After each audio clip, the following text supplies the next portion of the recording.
पता नहीं जब लाउड स्पीकर नहीं था तो अल्लाह कैसे सुनता था। ये 5 वक्त जो गधे की तरह रेंगते हैं, कुछ नहीं कहना है उनसे। और जब तुम लोग नमाज के लिए अजान देते हो तो ये उसे भी हंसी और खेल बनाते हैं, ये इसलिए कि समझ नहीं रखते।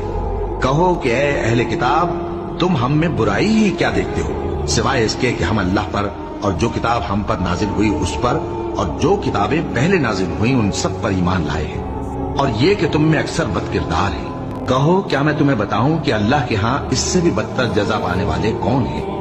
वो लोग हैं जिन पर अल्लाह ने लानत की और जिन पर वो गजबनाक हुआ, और जिनको उनमें से बंदर और सूअर बना दिया, और जिन्होंने शैतान की परस्तिश की। ऐसे लोगों का बुरा ठिकाना है और वो सीधे रास्ते से बहुत दूर है।